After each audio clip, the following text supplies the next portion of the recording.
Richard Kaczynski, thank you for joining us. Thank you for inviting me. It's a pleasure to be here. Well, it's a pleasure to speak with you.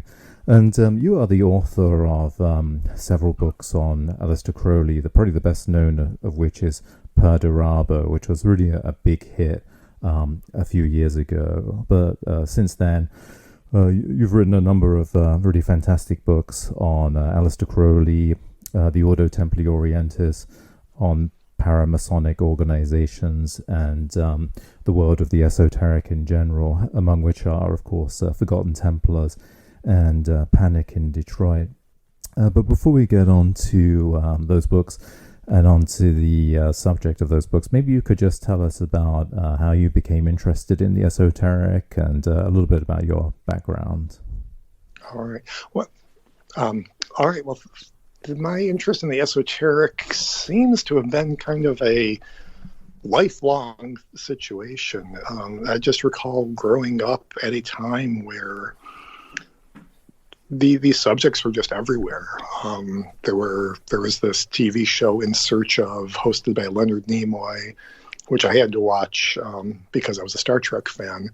But In Search Of was investigating ESP and paranormal phenomenon and cryptids and things like this every week.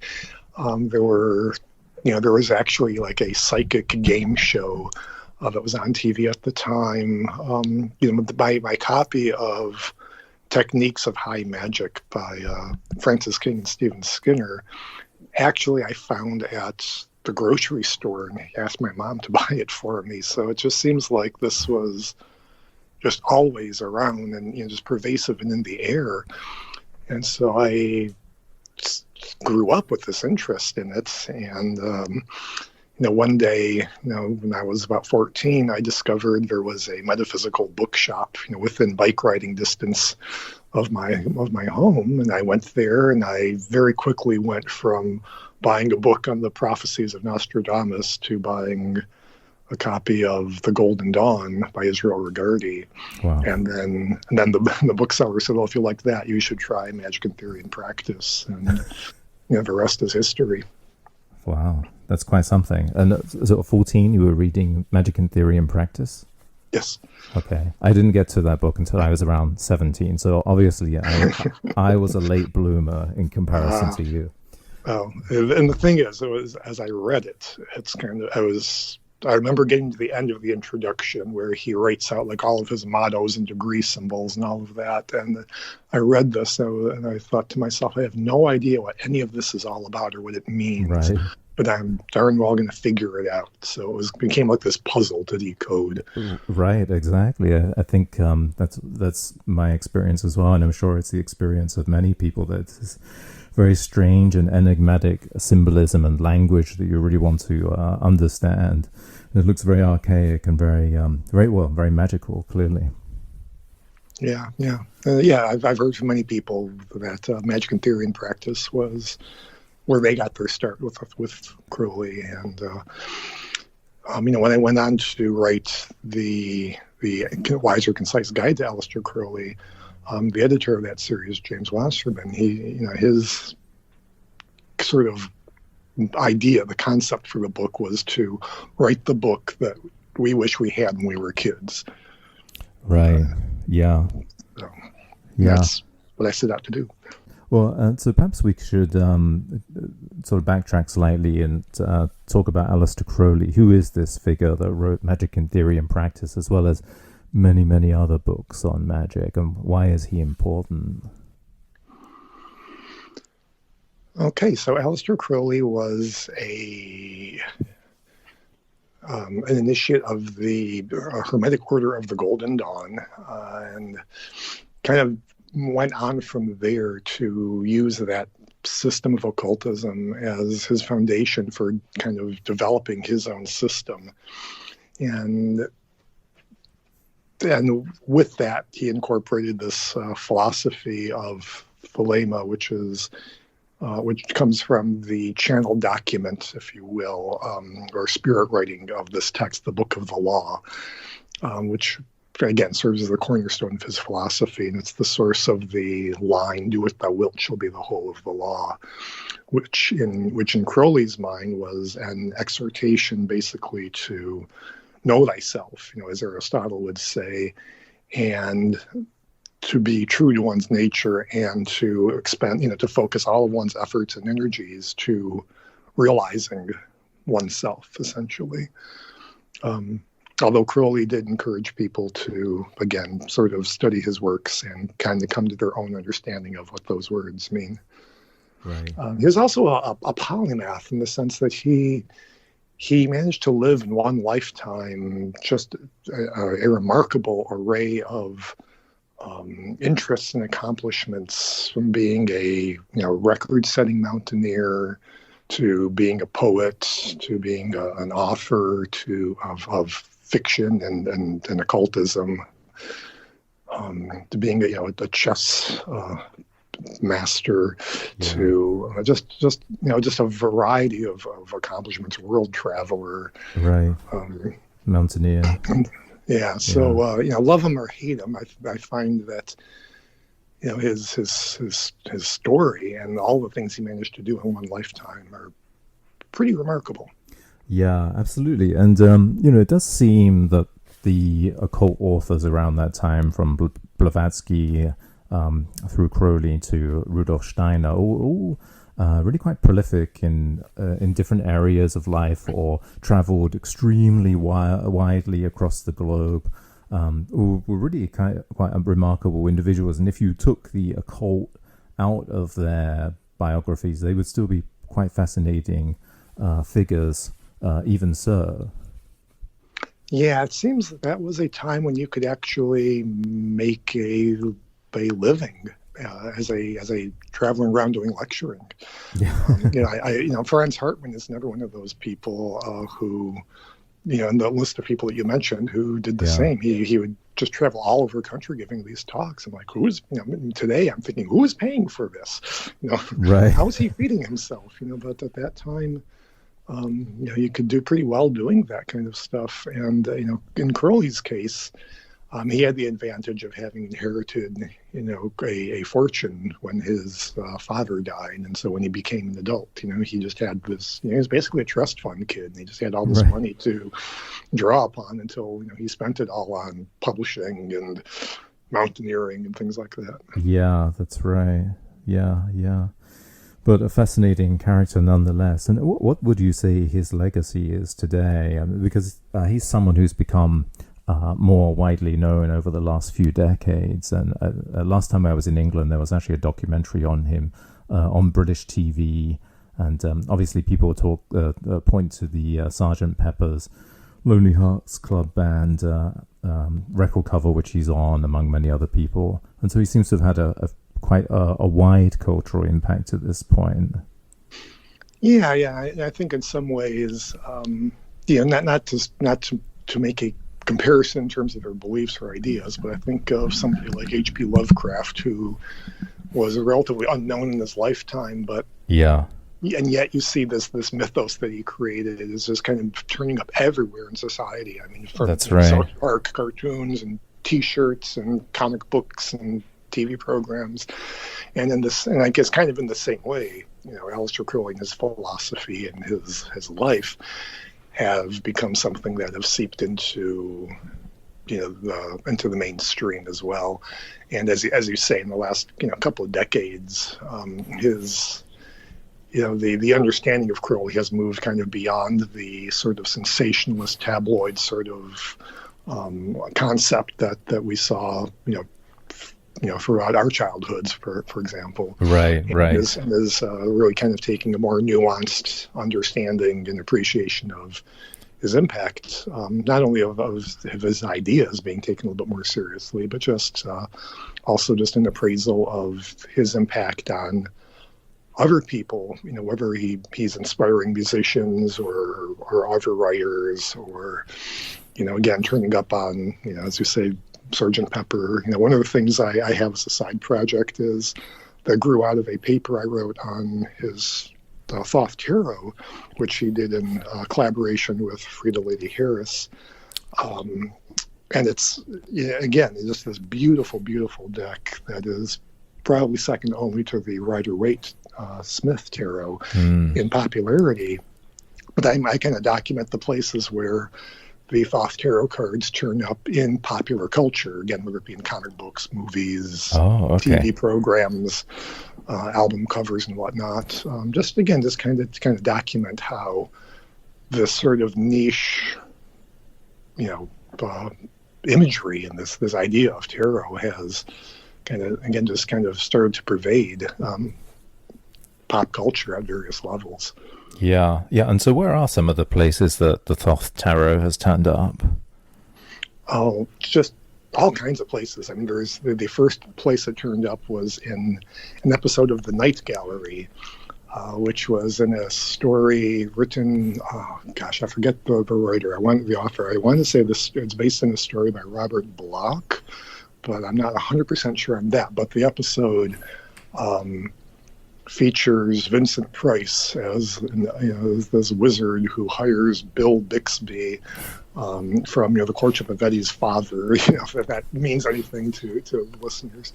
But he's hired to translate the Necronomicon, and the Thoth Tarot cards show up as these huge, like wall-sized murals in Vincent Price's temple. So that's wow. And that was like within a year of the deck finally being printed for the first time in 1972. This turned up on the cover of Blue Oyster Cult albums, the X-Files, as it shows up as set dressing. Okay. Most recently, there was a documentary called My Psychedelic Love Story, talking about Timothy Leary, and the Thoth Tarot shows up all throughout that. It's kind of used as like this framing device to set up different chapters of the story. It's just wow. It's just everywhere. It's kind of surprising where you would say comic book covers, Adam Xanadu and so on. Yeah, well, the Thoth Tarot is definitely very dramatic looking and very different to the typical tarot cards that you'll see out there for sure. And if people haven't seen it, they should definitely check it out and take a look, see what it looks like. But getting back to Crowley, you mentioned that he was an initiate of the Hermetic Order of the Golden Dawn early on in his, let's say, magical career. But he also joined an irregular Masonic lodge, meaning it wasn't recognized by mainstream or regular Freemasonry, joining the Scottish Rite in Mexico City. And is best known probably for his involvement with and later his headship of the Ordo Templi Orientis, which is probably the organization that you've written about most of all, I would think. So perhaps you could just talk a little bit about Crowley's involvement in the OTO and what is the OTO even? All right. As it goes, Crowley became aware of OTO when originally he became aware of OTO when MacGregor Mathers tried to sue him to stop him from publishing the inner order degrees, rituals of the Golden Dawn, in the third issue of his journal, The Equinox.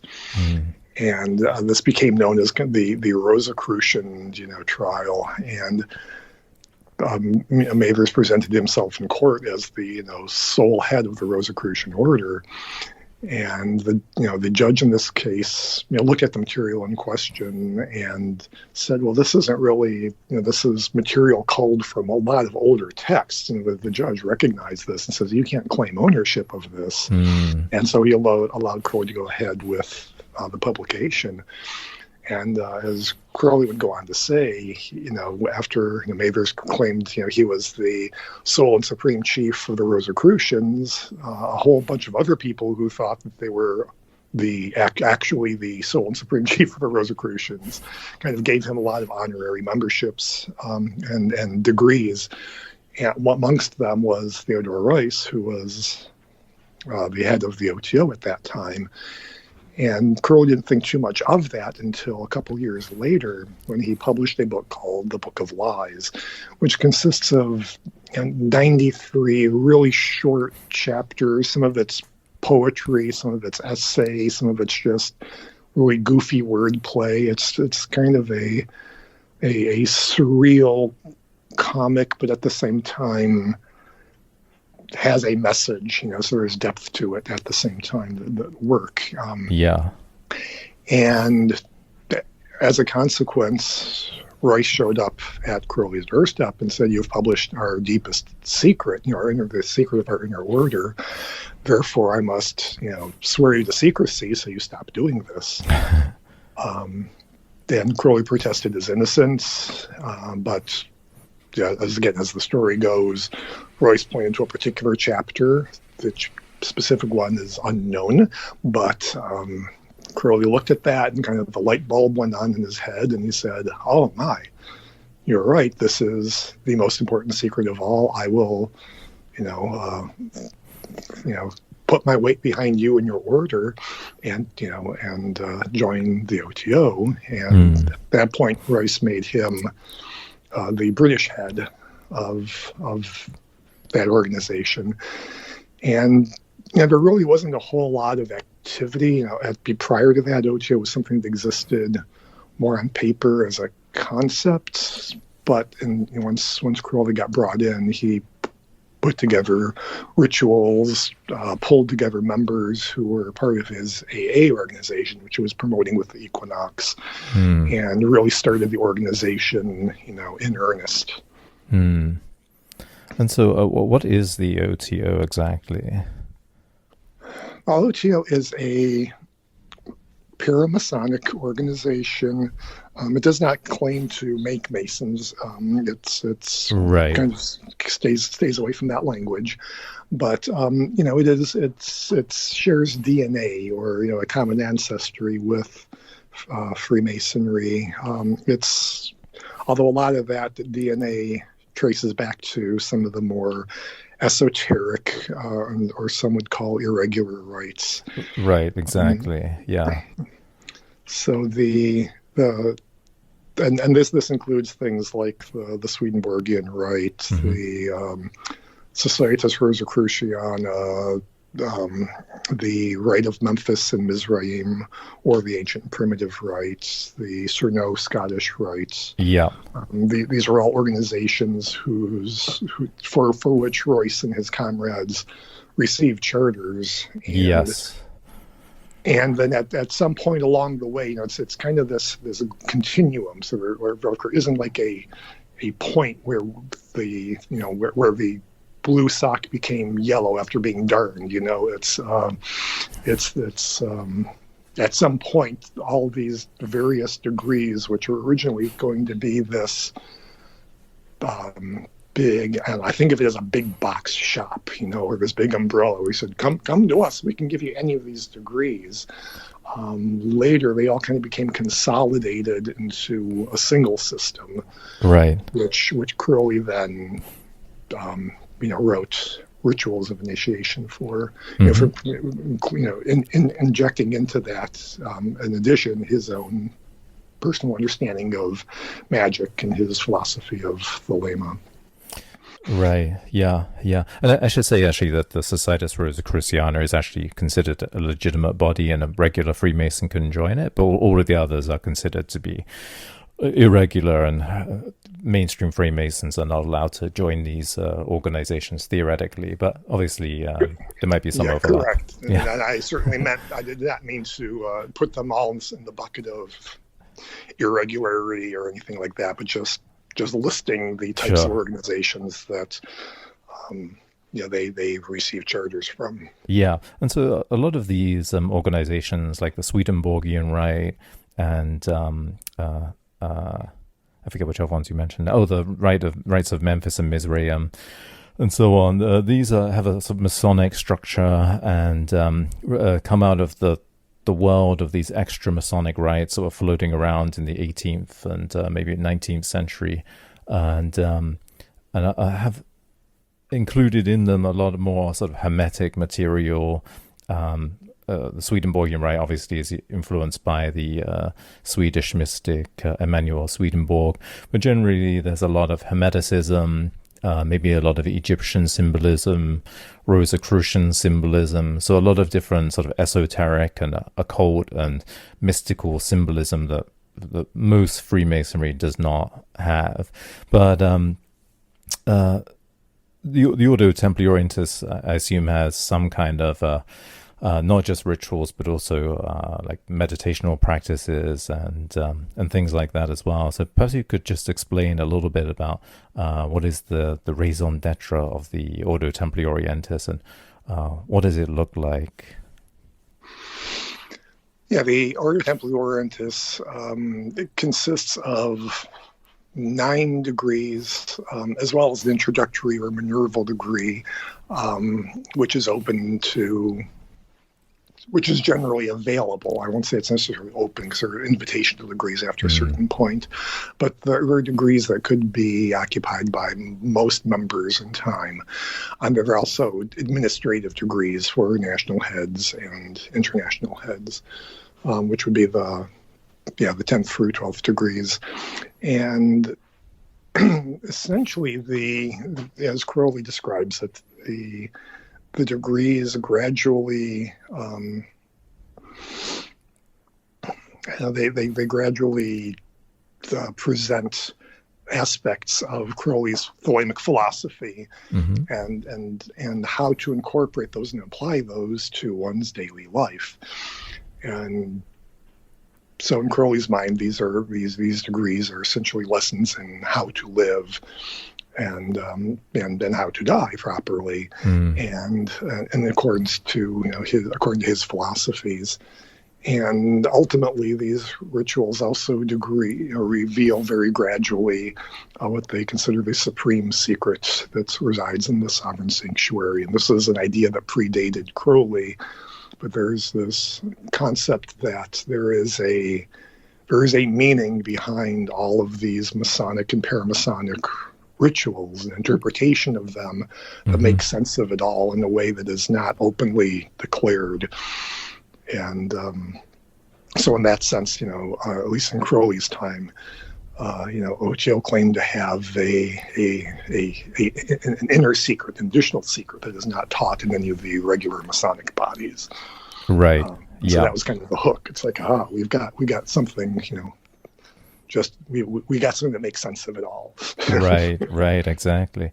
Yeah, and so one of your books is The Forgotten Templars. And so who are the Forgotten Templars? And maybe you could talk a little bit about how it came from Europe, Great Britain and Germany most especially, over to the US. Sure. The Forgotten Templars are a reference to the 4 founders of Ordo Templi Orientis, or 4 people who are typically associated with its origins, although there's a larger cast of characters than that. But this includes not only Theodor Reuss, who I had mentioned previously, but also the Austrian industrialist Karl Kellner, a German expat musician by the name of Henry Klein, and the theosophist Franz Hartmann, who again I also mentioned earlier. And they were all part of this world, where a number of interests and confluences, kind of brought this to pass. We had not only the proliferation of the esoteric Masonic orders and the high degree rites going on, but there was also the heyday of the Theosophical Society, and so there's general interest in these sorts of metaphysical ideas. And what part, in addition, in Germany, which is where or in Prussia, where a lot of this originated in terms of OTO, there was also the Volkic and Lebens reform movements, which were kind of getting back to nature and getting back to our, folklore and things like that. So once again, just kind of, embracing, sun worship and nudism and vegetarianism and things like that. So all of this stuff kind of came together with these figures who were all Masons, and they wanted to be able to bring these high degree rites into the German-speaking world to make them available. At that time, the Scottish Rite had not been established in Germany, and they're like, well, let's get some charters and start offering this. And the first person who reached out to was William Wynne Westcott, who was not only the head of the Golden Dawn, or one of the heads of the Golden Dawn, along with Mathers at that time. Woodman had passed by that point. Yeah. The third of the founders. But Westcott was also secretary of the Swedenborgian Rite, so he was able to give them, a patent to operate a lodge of the Rite. And they also wanted to start. They wanted to found the Societas Rosicruciana in Germania, and since he was Supreme Magus at that point, he was like, okay, I can set you up with that. Yes. And then the thing that happened next was they said, well, we'd like to actually start a Grand Lodge, a national section of the Swedenborgian Rite. And, Westcott said, well, that's kind of beyond my pay grade. You got to talk to my boss, who was John Yarker. And, listeners aren't familiar with his name. He was again, a Mason, but he was also this collector and historian of these esoteric high degrees, and holder of patents in these rites of Memphis and Misrium and the Cerno Scottish Rite and so on. Yes. And so for that, he passed these patents along to Royce and his gang, and they were off to the races. I'll kind of stop there because I could go on forever and get really deep into the weeds, and so I don't know how far I want to get with this, but I think that's a good point to pause and catch my breath. Sure, absolutely. And so, how did it come to the U.S. and what was Crowley's involvement in the U.S. or his activities, and maybe we could also touch on Detroit as well, since you've written a book on the OTO in Detroit. Sure. Well, one of Crowley's earliest students in London was a fellow by the name of Charles Stansfeld Jones, who later wound up moving to Vancouver, British Columbia, and he wanted to start an OTO group there, and in fact did get one started around 1914, and that was the first North American body of OTO. But the activity there did not really spread much farther than that. And when Crowley came to the United States shortly after the outbreak of World War I, he was here in the country for the duration of the war.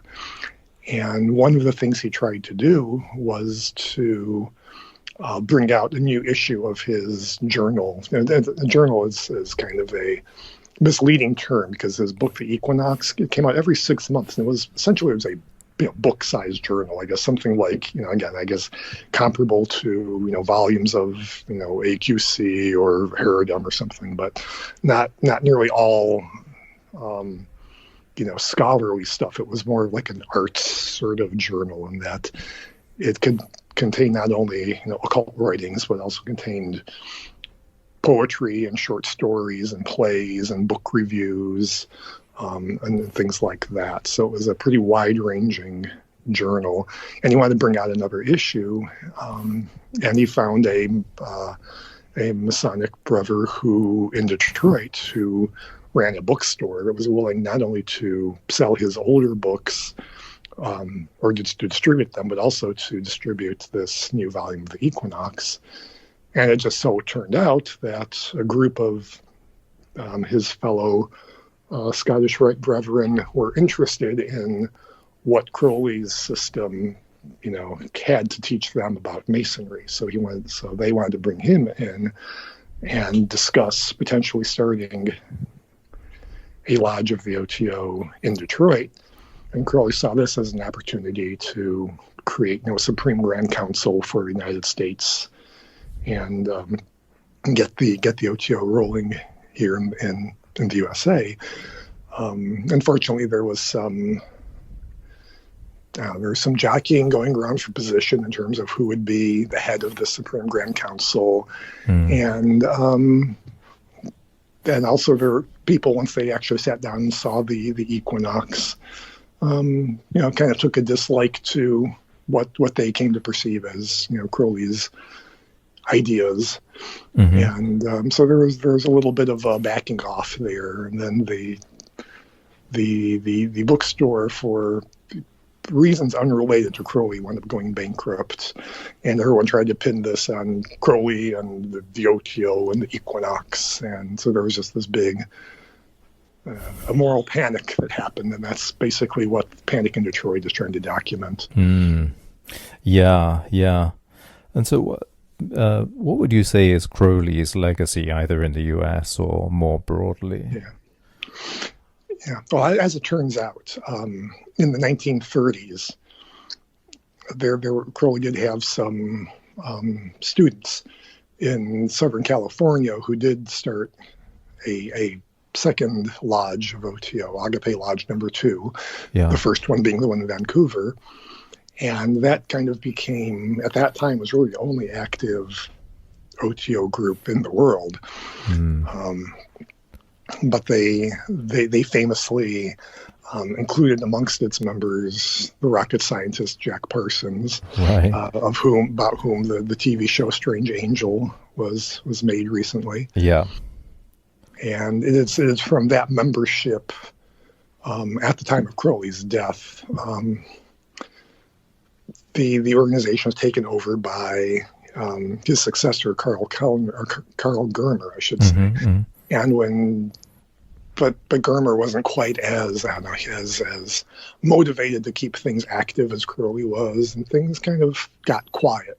So much so that when Germer died, it was like a couple of years before anyone even realized it.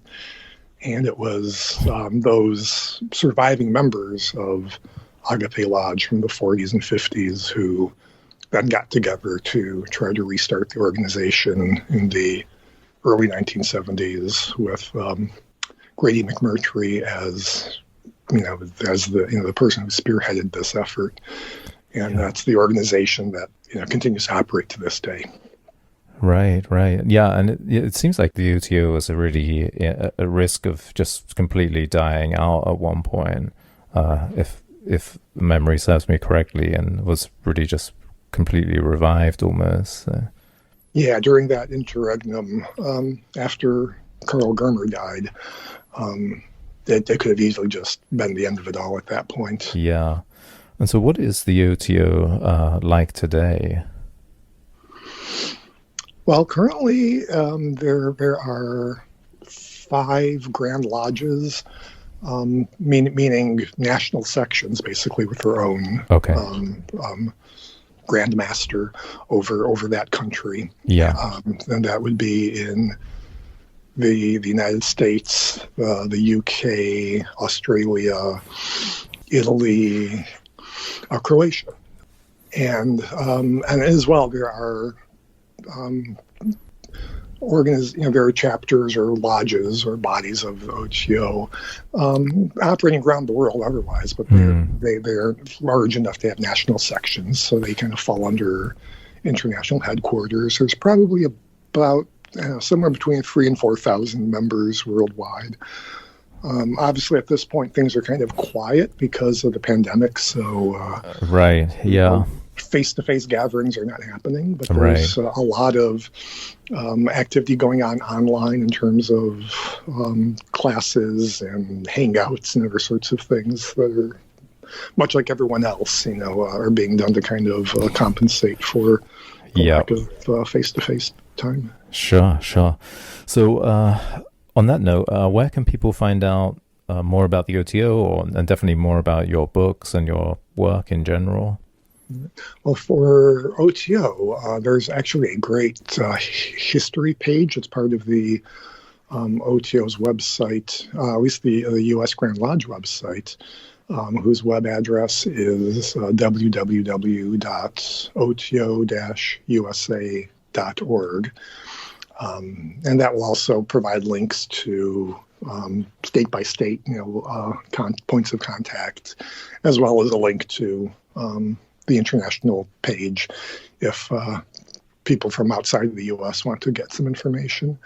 And a lot of the national, a lot of the OTO bodies in other countries do have their own national web pages, even though they may not have officially a Grand Lodge. They do have a representative to help kind of keep things organized in various countries.